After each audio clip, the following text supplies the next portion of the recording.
미디어의 본질을 묻습니다. 질문하는 기자들 큐입니다. 지난해부터 부동산, 주식 등 재테크 열풍이 불면서 경제신문을 집에서 받아보는 가정 구독자가 증가하는 추세라고 합니다. 경제신문을 읽으면서 경제 공부를 시작한 사람들이 크게 늘어난 건데요. 그렇다면 과연 신문의 경제면은 뉴스 소비자들의 기대에 부합하는 양질의 경제 정보를 잘 전달하고 있을까요? 오늘은 언론 경제 뉴스의 문제점을 짚어보겠습니다.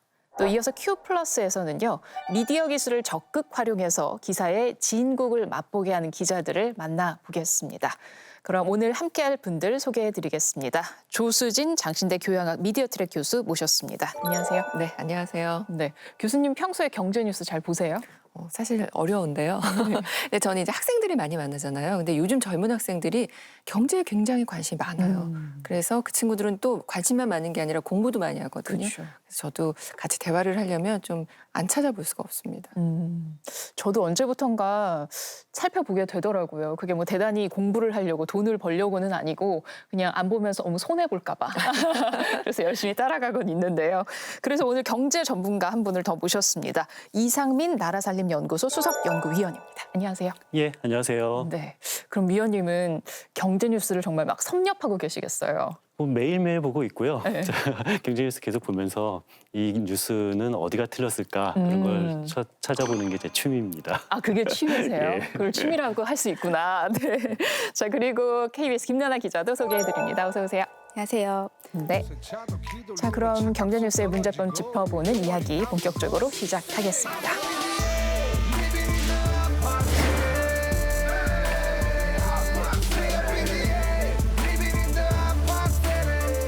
지난주 종합부동산세 고지서 발송이 시작되면서 이른바 종부세 논란이 다시 시작됐습니다. 국민 대다수는 종부세 고지서를 받지 않는다는 정부의 입장과는 달리 많은 언론들은 종부세 인상의 부담이 무주택자에게 전가될 것이란 보도를 쏟아내고 있는데요. 어떻게 봐야 할지 먼저 영상 보고 이야기 나누겠습니다. 지난달 22일 국세청은 주택분 종합부동산세 고지서를 발송했습니다. 상당수 언론은 곧장 공포, 쇼크, 충격 같은 자극적인 단어들을 붙인 기사들을 쏟아냅니다. 1년에 한 번 종부세 고지서가 발송될 때마다 어김없이 등장하는 이른바 종부세 폭탄론 기사입니다. 세금 부담이 유독 많이 늘어난 개인 납세자의 사례를 찾아 부각해 보도하는 방식도 반복됐습니다.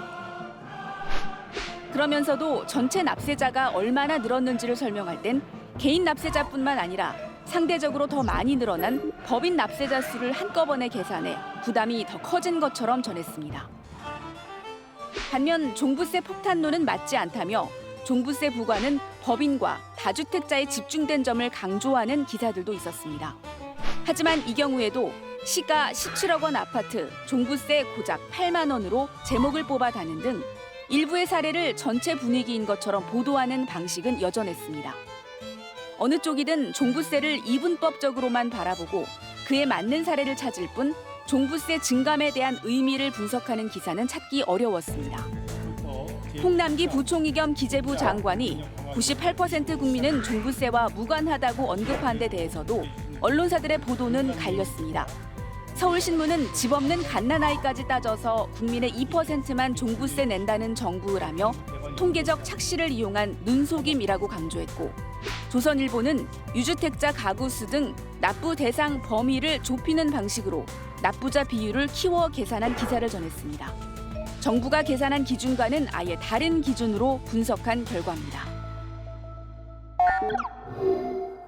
네, 종부세율이 인상된다는 건 지난해 7월에 이미 예고가 된 일입니다. 당시에도 뭐 종부세 폭탄이다, 종부세 공포다 이런 보도들이 많았는데 최근에 고지서 발송이 시작되고 나니까 불안을 야기하는, 자극하는 그런 보도가 또 한 번 확 늘었더라고요. 네, 그러니까 이 경제 뉴스를 쭉 보면은 사람들의 심리가 드러나는 것 같다라는 그런 생각이 들거든요.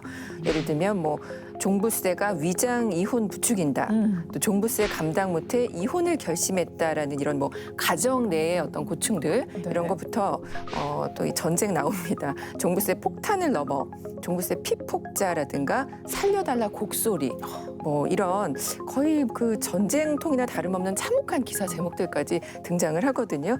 그래서 저는 이런 걸 보면서 경제는 사실 매우 전문적인 분야잖아요. 네. 근데 이렇게 경제 뉴스가 감정적이어도 될까?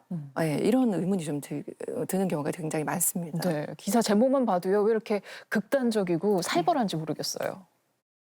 예, 그렇죠. 그러니까 흔히들 하는 말 중에서 사람이 개를 물면은 이게 뉴스가 되고 개가 사람을 물면 뉴스가 안 된다고 그러잖아요. 그러니까 우리 언론 보도를 보면은 일반적인 현상이 보도가 되는 것이 아니라 굉장히 특수한 현상만 반복되고 지속적으로 보도되는 일이 많아요.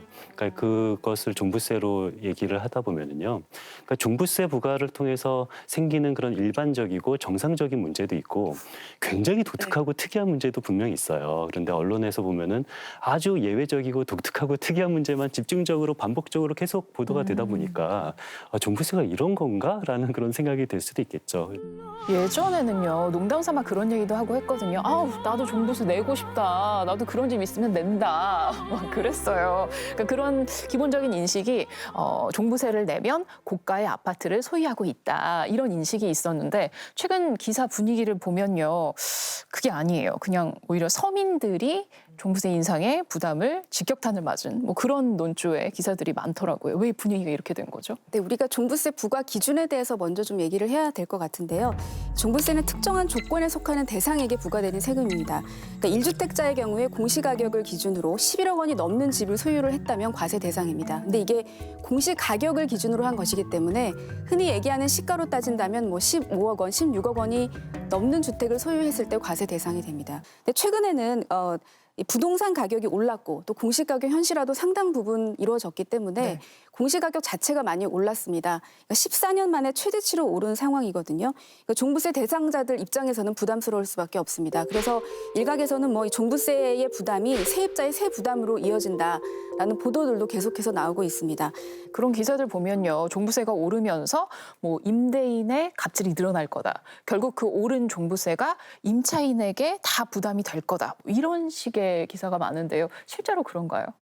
이건 경제학 원론에서는 되게 중요하게 다루고 있는 부분이긴 해요. 그러니까 뭐 결론부터 말하면은 뭐 케바케라는 얘기입니다. 그러니까 임차인의 부담이 될 수도 있고 안 될 수도 있고 이것은 어떤 상황에 따라서 다를 수가 있는데요. 근데 문제는 이런 보도를 할 때 다른 보도도 좀 같이 돼야 될 것 같아요. 그러니까 무슨 소리냐면은 분명히 일부는 종부세액이 그런 임차인에게 전가가 되는 경우 분명히 존재합니다. 네. 그렇지만 어떤 종부세가 만약에 없다면 어떻게 될까요? 종부세가 조금 더 지금처럼 강화되지 않고 약화된다면 집값이 더 오르실 거거든요. 근데 집값이 올라도 이 임차인의 부담은 올라가는 거고요. 네. 그리고 집값은 그만큼 올라가지 않지만 종부세가 올라가면은 또 그것이 일부는 임차인에게 분명히 전가될 수도 있는 거고요. 그래서 우리는 장단점이 다 있는 거예요. 그래서 이 임차인의 부담을 줄이기 위해서 이것을 어떤 집값을 잡을 것인가 아니면은 종부세 중에서 일부가 임차인에 갈 것인가 이 둘 다 맞는 말인 거죠. 그렇군요. 종부세액에 대한 보도도 보면 되게 액수가 들쭉날쭉하더라고요. 살펴보면요. 중앙일보는 1인당 600만 원을 얘기했는데 국민일보는 1인당 750만 원.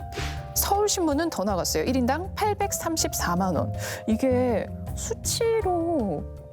수치가 이렇게 달라버리니까 뭐가 맞는지 되게 헷갈려요. 그러니까 보통 세금이나 재정 관련 기사 등은 1인당 이런 산출하는 경우가 굉장히 많아요. 그런데 이것이 굉장히 많은 오류를 낳을 때가 있거든요. 그러니까 예를 들어서 그 정몽준 재산의 오류라는 말이 있어요. 그건 뭐예요? 제가 만든 말인데요. 아, 네. 그러니까 19대 때 국회의원들 평균 재산가액이요. 한 100억 원 정도 가까이 됐어요. 1인당 평균 100억 원. 어마어마한 재산을 갖고 있는 사람만 국회의원이 될 것 같은데요. 21대 지금 현재 평균 국회의원 재산가액은 한 28억 원 정도밖에 안 돼요.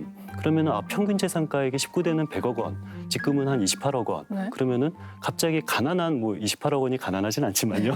가난한 사람만 국회의원이 됐을까라고 우리가 오해할 수가 있잖아요. 근데 그 이유는 19대 때는 정몽준 의원이 있었고 지금은 정몽준 의원이 국회에 없기 때문입니다. 정몽준 의원 한 명 때문에 1인당 평균 재산가액이 갑자기 100억 원이 된 거거든요. 마찬가지로 종부세 같은 경우도 1세대 1가구 그런 사람의 종부세액과 그리고 한 100억 원 정도 가치가 되는 그런 이 부동산을 갖고 있는 사람들이 종부세액이 굉장히 다르잖아요. 네. 그런데 평균으로 따지면은 한 100억 원 이상 이 부동산 가치 갖고 있는 사람들이 평균 액수를 엄청나게 올려요. 그렇기 때문에 이렇게 뭐 1인당 평균 얼마 이런 보도가 사실은 진실과는 점점 멀어지는 보도가 될 수밖에 없습니다.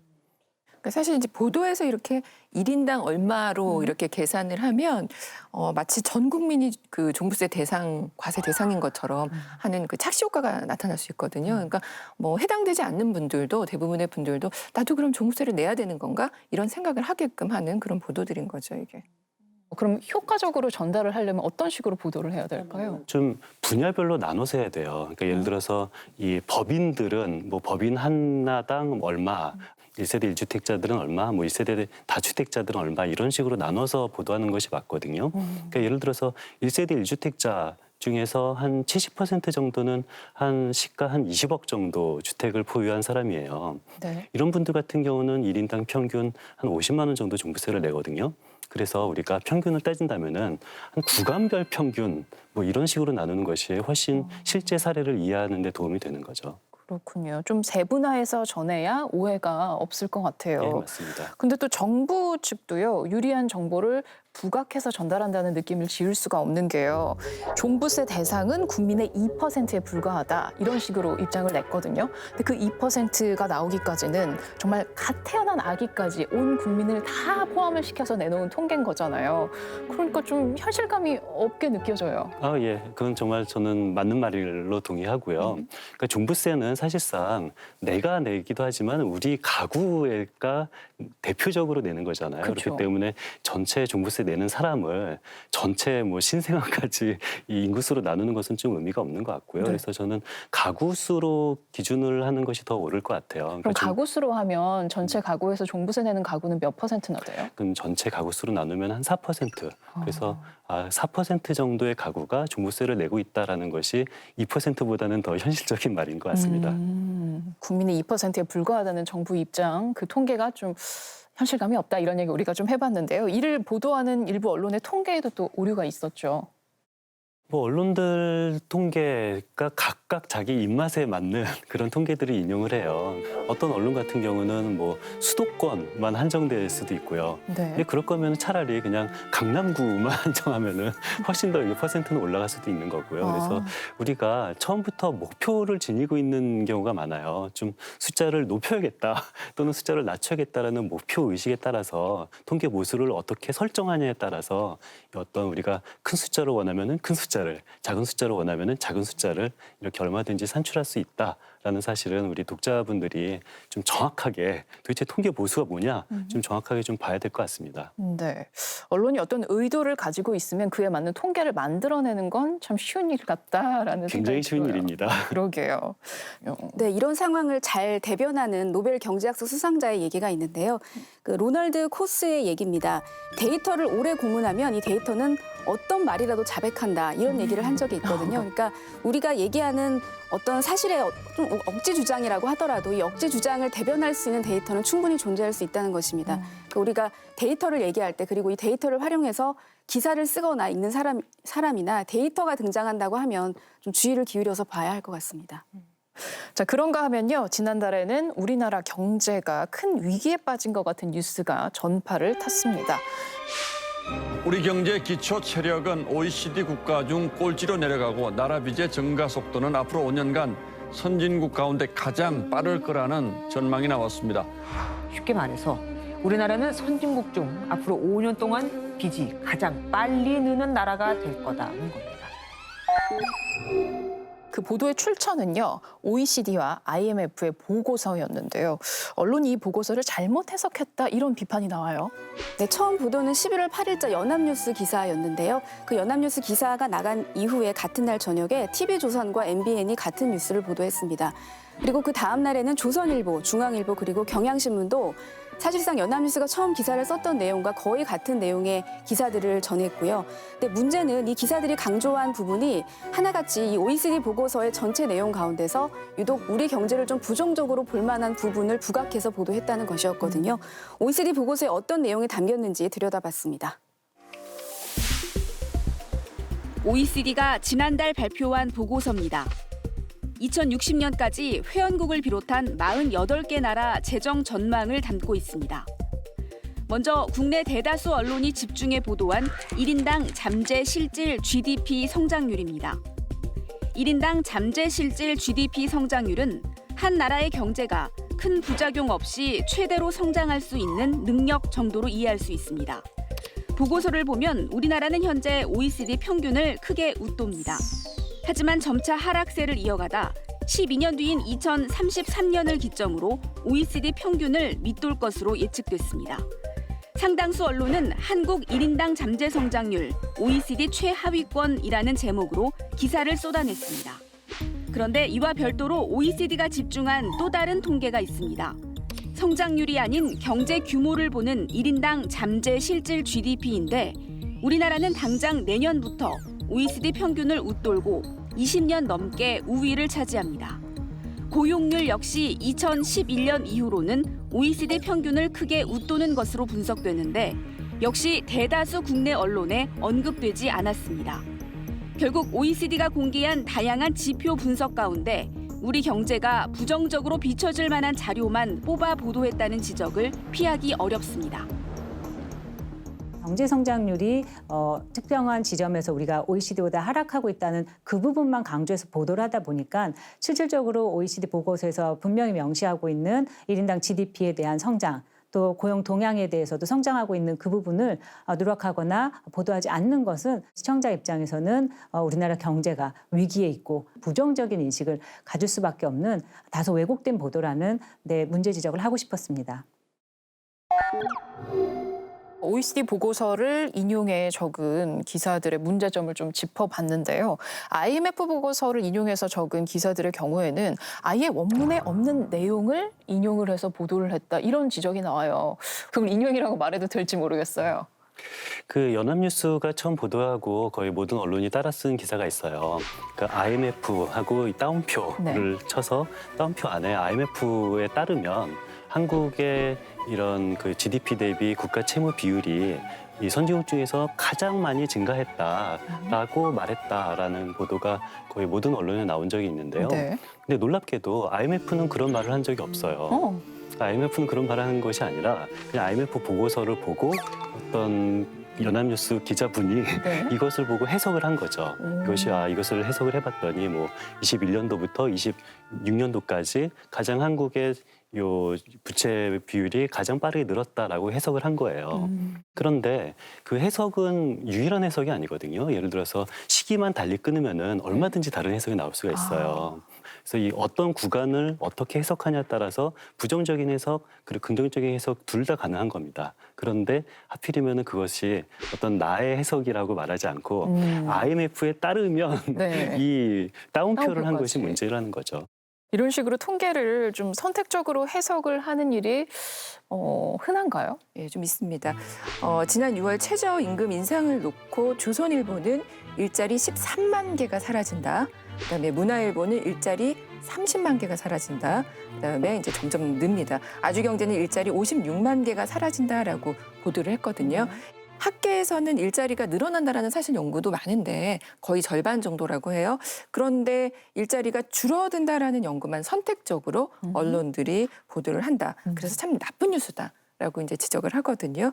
근데 공교롭게도 보도들이 나간 뒤 4개월 후에 노벨 경제학 수상자가 발표가 됩니다. 네.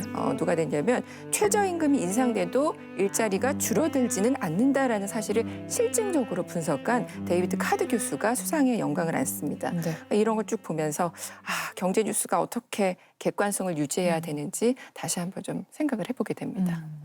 좀 이렇게 뭐랄까 고의성이 엿보인다고 해야 될까요? 어떻게 보세요, 이 의원님? 근데 뭐 사실 그런 고의성이 엿보이는 기사는 너무 많아서요. 일일이 뭐 다 지적하기도 어려울 지경인데요. 뭐 예를 들면은요. 뭐 최근에 이런 우리나라 국채 이자 비용이 한 20조 원, 뭐 사상 최대를 찍었다. 뭐 여태까지 한 17년부터는 계속 한 17조 정도 유지됐었는데 네. 올해는 20조 원이 돼서 이거 큰일 났다라는 기사가 있었어요. 17년부터 17조라고 써져 있는데 사실은 그럼 16년도, 15년도는 얼마 정도 됐을까 찾아보니까 한 18조였거든요. 아, 그래요? 그러니까 국채가 늘어난 상황에서 국채 이자 비용도 계속 늘어나는 것이 사실상 정상적이고 상식적인 거거든요. 그런데 이자 비용은 사실 조금 감소됐다가 다시 고개를 들은 건데 이것을 가지고 이자 비용이 뭐 사상 최대로 커졌다라고 말하는 것은 그렇게 정직한 기사는 아니죠. 네. 아, 또 국채 얘기가 나와서 말인데요. 얼마 전에 또 이런 보도도 있었습니다. 기사 제목이 한국 빚이 천조국, 내년 나라빚 천조. 문정부 내년 나라빚 천조 전망, 위기의 한국 경제. 이런 기사들이 줄줄이 나왔거든요. 일단 뭐 천조라는 액수가요 워낙 크다 보니까 어쨌든지 간에 국민의 한 사람으로서 이런 기사를 보면 뭐 걱정도 되고 마음이 복잡해지기도 하고 착잡하거든요. 네, 사실 근데 우리나라의 국가 채무가 2022년도에 1,000조 원을 넘을 것이라는 전망은 지난해 9월에 기재부가 일찌감치 공개를 했던 부분입니다. 네. 그런데 이 최근에 내년도 예산안 심사를 놓고 이 과거에 공개됐던 얘기가 다시 끌어와져서 기사화됐던 것이었는데요. 그러니까 최근에 예산안 심사를 놓고 604조 원 예산안이었는데 이걸 가지고 사상 최대 슈퍼 예산이다. 그러니까 우리가 나라 빚은 눈덩이인데 돈을 펑펑 쓴다. 이런 식의 논리 구조를 형성하고 있는 것입니다. 같은 맥락에서 우리 청년들이 우리나라의 국가 채무에 대해서 상당히 우려하고 있다라는 식의 보도들도 쏟아지고 있는데요. 채무가 증가하면 각종 세금이 늘어날 것이고 또 연기금이 고갈되면 우리 청년들이 나중에 노후에 자신들의 삶에 좀 부정적인 영향을 미쳐지는 것 아니냐. 이런 보도들이 계속해서 제기가 되고 있습니다.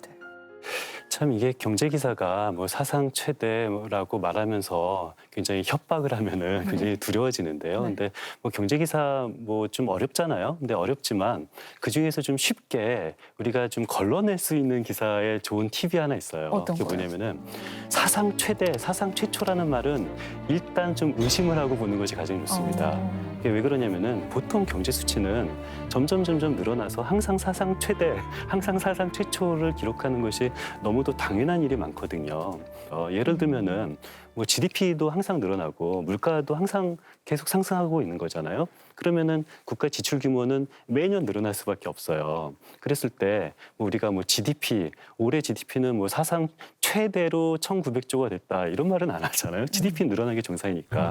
뭐 정규직이라면은 연봉도 조금씩은 오르거든요. 그랬을 때 제가 올해 연봉은 사상 최대 연봉이다. 그래서 뭐 슈퍼 연봉이다 이런 식으로 말하면은 굉장히 저를 비웃을 거예요. 네, 욕 먹죠. 그렇죠. 제가 제 와이프한테 올해 내 연봉이 작년보다 1% 올라서 슈퍼 연봉이야. 이런 식으로 말하면 굉장히 뭐 욕을 먹을 것 같은데요. 사상 최대가 중요한 것은 아니고요. 상승률이 중요한 겁니다. 그래서 상승률이 작년보다 10% 연봉 올랐어. 이 정도면 자랑할 만하죠. 근데 작년보다 한 1% 올랐어. 이럴 걸 가지고 슈퍼 연봉이야라고 말하는 것은 민망하잖아요. 그러니까 마찬가지로 어떤 국가 부채 규모나 아니면은 국가 지출 규모 같은 것들이 절대량이 사상 최대라는 것은 무시하시고요. 네. 이게 상승률이 얼마나 됐을까 또는 GDP 대비 규모가 얼마나 됐을까 이런 식으로 분석하는 것이 올바른 분석입니다. 그래요. 이와 관련해서 또 되게 한숨 나는 기사가 있었거든요. 중앙일보였는데 1인당 나라빚 1,800만 원이 넘었다. 이런 보도가 나왔거든요. 이거 보면 되게 내가 쓰지도 않은 1,800만 원이 내 어깨를 막 누르고 있는 것 같고 여러모로 마음이 답답했는데 이 의원님 방금 말씀 듣고 나니까 이렇게 1인당 얼마라고 산출하는 건 그렇게 큰 의미를 가지고 보진 않아도 되겠다라는 생각이 드네요. 저는 일단 1인당 나랏빚이 무슨 의미인지 저는 개념 자체가 이해가 안 가요. 뭐 이게 이해가 되시나요? 예를 들어서 우리나라 나랏빚이 1,000조다. 근데 우리나라 국민이 뭐 한 5천만 명이다. 그래서 1,000조를 5천만 명으로 나눠서 1인당 나랏빚이 얼마다. 이 개념이 이해가 되세요? 이해가 될 것 같죠. 근데 저는 이해가 안 된다니까요. 아니 왜 전문가가 이 쉬운 개념을 이해를 못하지? 라는 생각이 들 수도 있는데요. 왜냐면은 나랏빚이 있다는 얘기는 국가가 빚을 졌다는 얘기고 그러니까 국가가 채무자라는 얘기잖아요. 네. 그럼 채권자는 누굴까요?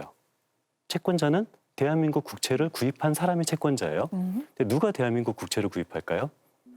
우리 국민도 있을 예, 거고. 대한민국 국민이 대부분이에요. 한 85% 대한민국 국채는 대한민국 국민이 구매를 하거든요. 채권자가 대한민국 국민인데 채권자로 이 대한민국 국채를 나눈다? 대단히 이상한 개념이에요. 그러니까 이게 제가 비유를 하자면은 제가 뭐 다른 은행에 돈 100만 원을 빌렸다. 그렇다면은 우리 가정이 100만 원 빚을 갖고 있는 거잖아요. 그런데 제가 은행에 돈을 빌린 게 아니라 제 와이프한테 돈 100만 원을 빌렸어요. 네. 그럼 제 와이프는 채권자, 네. 저는 채무자잖아요. 네. 자, 그런데 와이프랑 저랑 1인당 채무가 50만 원. 이게 말이 안 되는 거잖아요. 근데 뭐 제 와이프는 뭐 채권 추심 능력도 굉장히 탁월하기 때문에 돈을 떼일 염려도 없고 네. 이게 뭐 제가 와이프한테 빌린 돈을 가지고 1인당 채무 50만 원이라고 말하는 것은 너무도 이상한 개념입니다. 그렇게 집안으로 비유를 해서 얘기를 해주시니까 확 와닿긴 하네요. 그리고 앞서서 뭐 1인당 나라빚이 얼마네 이런 기사 보고 불안했던 마음이 조금 안심이 되기도 하는데요. 그럼 왜 이렇게 언론은 또 이렇게 불안을 조성하는 기사를 많이 내는지 모르겠어요. 좀 어떤 면에서는 너무 부정적으로 보고 좀 비관적으로 본다라는 생각이 들어요. 네, 특히 이제 경제 뉴스에서 기자들이 주로 비판적인 기사를 쓰고 부정적인 문제점을 부각하는 것은 사실 1998년 외환위기 사태 때 당시의 영향이 클 것 같습니다. 사실 그 직전까지만 해도 우리 언론들은 우리 경제에 대해서 긍정적인 면들을 부각하면서 잘하고 있다, 잘한다 하는 장밋빛 위주의 기사들을 쏟아냈거든요. 그런 기사들을 쓰다가 정작 외환위기 사태를 맞고 나서 이 언론사들 스스로 자정의 목소리가 있었던 게 사실입니다. 그러니까 그 이후에는 좀 진정한 언론인이라면 문제를 지적하고 좀 좋은 방향으로 가도록 돕는 식의 비판적인 기사를 쓰는 게 진정한 역할이 아닐까 하던 그런 기조가 최근에는 좀 너무 과해서 왜곡된 면도 있지 않나라는 생각을 해봤습니다. 네. 지금 쭉 살펴보면 경기의 상황이 기사의 방향을 정하는 것 같지는 않고요. 네. 어떻게 보면 언론사 성향에 따라서 뭐 논조가 좀 달라진달까? 네. 그런 생각이 들어요. 그렇습니다. 사실 이제 우리가 경제 뉴스 하면 숫자를 다루는 거잖아요. 그런 뉴스다 보니까 왠지 명확한 현상을 보도할 것 같은 그런 생각이 드는데 사실은 그렇지만은 않습니다. 근데 이제 경제 현상을 그대로 전달하기보다는 굉장히 정치적으로 편향된 시각 이런 것들로 해서 전달되는 경우가 굉장히 많습니다. 여기에 대해서 이미 이제 연구도 되게 많이 있고요. 각 언론사의 경제 뉴스가 이성적인 분석과 감성적인 해석 중에서 어느 쪽에 가까운지를 연구한 연구가 있거든요. 하나 네. 소개하면 각 언론사의 경제 뉴스 제목과 실물 경제 지표를 바탕으로 정권별로 긍정적 혹은 부정적 감정 보도를 했는지를 분석을 해봤거든요. 네. 해봤는데 언론사들은 보수 정권이냐 진보 정권이냐에 따라서 굉장히 감정적으로 보도를 해왔음이 밝혀졌습니다. 그러면 지금 현 정권이 언론사와 성향이 맞느냐 안 맞느냐에 따라서 기사 논조가 좀 왔다 갔다 했다 이렇게 봐도 될까요? 네, 예를 들어 좀 설명드리자면 보수 성향의 매일경제는 노무현 정부 시절에 경기가 좋아져서 코스피 지수가 상승을 하더라도 오히려 경제에 대해서 부정적인 기사를 쏟아냈고요. 그다음에 반대로 이명박 정부 시절에는 실물 경제 지표를 있는 그대로 반영을 해서 보도를 합니다. 또 진보 성향의 한겨레는 보수 정권에서는 그 부정 감성의 기사를 많이 내고요. 노무현 정부 시기에는 또 실물 지표와 비슷한 보도를 내기도 했습니다. 명확하게 구분이 되죠. 이런 건 이상민 위원께서 가장 강하게 느끼시고 체감하실 것 같아요. 그렇죠. 저 같은 경우는 경제 지표를 계속 보잖아요. 그런데 언론 보도를 보면은 경제 지표랑 전혀 상관없는 보도가 굉장히 많아요. 근데 뭐 경제 지표가 뭐 예를 들어서 물가 지표는 별로 뭐 안 올랐는데 뭐 실물 경제는 다 물가가 다 올랐다. 이 지표가 문제다. 뭐 우리 실물 경제는 굉장히 안 좋은데 경제 상승률은 너무 좋다. 그런데 그걸 보면은 우리 실물을 전혀 반영하지 못하는 뭐 경제 지표다. 뭐 이런 식으로 경제 지표가 좋아도 비판을 하는 경우가 있는데요. 근데 저는 사실 경제 지표랑 실물 경제랑 달라질수록 오히려 경제 지표가 이래서 필요해라는 생각이 들어요. 왜냐면은 우리의 느낌적 느낌으로 우리의 경제 모든 것을 다 파악할 수가 있다면 경제 지표란 것은 오히려 필요가 없는 겁니다. 우리의 느낌이 모든 게 다 이게 정확하다면. 그런데 우리의 느낌은 사실상 정확하지 않거든요. 그 통계적인 지표와 나의 느낌적 느낌이 오히려 다를 때, 이럴 때 더 통계 지표의 중요성이 더욱 더 드러난다라는 생각도 들거든요. 이야기를 쭉 듣다 보니까 직접 경제 기사를 쓰는 경제부 기자들은 어떤 생각을 갖고 있는지도 궁금해집니다. 김나나 기자도 경제부에 있었죠. 네, 경제 기사를 이제 많이 썼는데 이제 경제 기사 자체가 나름대로 전문성을 필요로 하는 부분입니다. 그리고 종종 아주 방대한 양의 자료들을 읽고 이해하고 기사를 써야 하는 상황인데 사실 이제 미디어 환경이 많이 변하면서 속보성도 동시에 많이 강조가 되고 있거든요. 그 둘 사이에서 오는 괴리감으로 인한 부담감이 있었던 게 사실입니다. 뭐 사람마다 매체마다 어렵고 한 부분은 다 다양할 수 있을 것 같은데요. 경제 기사를 주로 쓰는 기자들의 얘기를 홍석우 기자가 들어봤습니다. 취재에 응한 기자들은 급하게 기사를 써내야 하는 구조를 심층성 부족의 원인으로 꼽았습니다. 한국 경제 뉴스들이 이제 심층성이나 전문성이 좀 부족하다는 건데 실제로 그 주변에 이제 경험을 하시면서 뭐 그랬던 경험들이 좀 있으신가요? 출입처 변동이 위의 어떤 의지에 따라서 수시적으로 움직이다 보니까 그 전문 분야에 대한 어떤 지식이나 공부를 뭐 안 하는 상태에서 무턱대고 발달을 하라고 압박하는 게 있다 보니까는 급하게 이제 하다 보니 어쩔 수 없이 써내는 그런 문제점이 좀 있는 것 같고. 입사 뒤 재교육기에도 거의 없는 게 현실입니다. 심도 있게 여러 가지 뭐 환율, 금리, 여러 가지 글로벌 경제의 어떤 흐름이랄지 이런 것에 대해서 깊이 있게 수사를 한달할지 교육이 체계적으로 이루어지고 있다고 보기는 힘든 것 같습니다. 게다가 사주나 매체 성향 때문에 방향성에 맞춘 보도를 하게 되는 게 현실입니다. 사주의 스타일이나 매체 성향 따라 이제 보도 논조가 이제 갈리기도 하는 것 같아요. 광고주, 특정 광고주의 입김이 좀 더 많이 경제제에는 미치는 측면이 없지 않다고 생각을 하거든요. 그러니까 일반 우리가 알고 있는 뭐 큰 대기업들이 뭐 경제신문들 주요 광고주 물론 이제 그런 전 언론 전체적으로도 동일하긴 하지만 네. 쪽에 좀 입김 그런 것들이 간부들을 통해서 좀 논조랄지 좀 취재 기자들한테 전달되는 측면이 있죠. 네, 그럼요. 네, 저희 같은 경우는 뭐 이제 보수적인 곳이다 보니까 뭐 이제 정부 비판적인 걸 좀 많이 요구를 하고 보수적인 진영의 어떤 논리를 많이 요구를 하는 게 있어서 그런 성향이 안 맞으면 또 이제 견디기 어려운 경우도 있고 해요. 기자 성의권은 정확히 없으니까. 네. 자, 오늘 경제뉴스의 문제점들을 쭉 짚어봤습니다. 이제는 문제점들을 어떻게 해결해 나가고 개선해 나갈까 하는 얘기를 좀 나눠볼까 해요. 이 의원님 어떻게 생각하세요? 요즘에 그 독자들이 뭐 기자분들에게 지적하는 문제는 너무 편향적이다라고 뭐 좀 진보 정부를 좋아하는 사람은 너무 보수적이다라고 생각하고 보수 정부를 좋아하는 사람은 너무 진보적이다라고 서로 편향적이다라고 비판을 해요. 그런데 저는 오히려 편향적인 것보다 더 큰 문제가 어떤 불성실한 것이 저는 더 큰 문제라고 생각하거든요.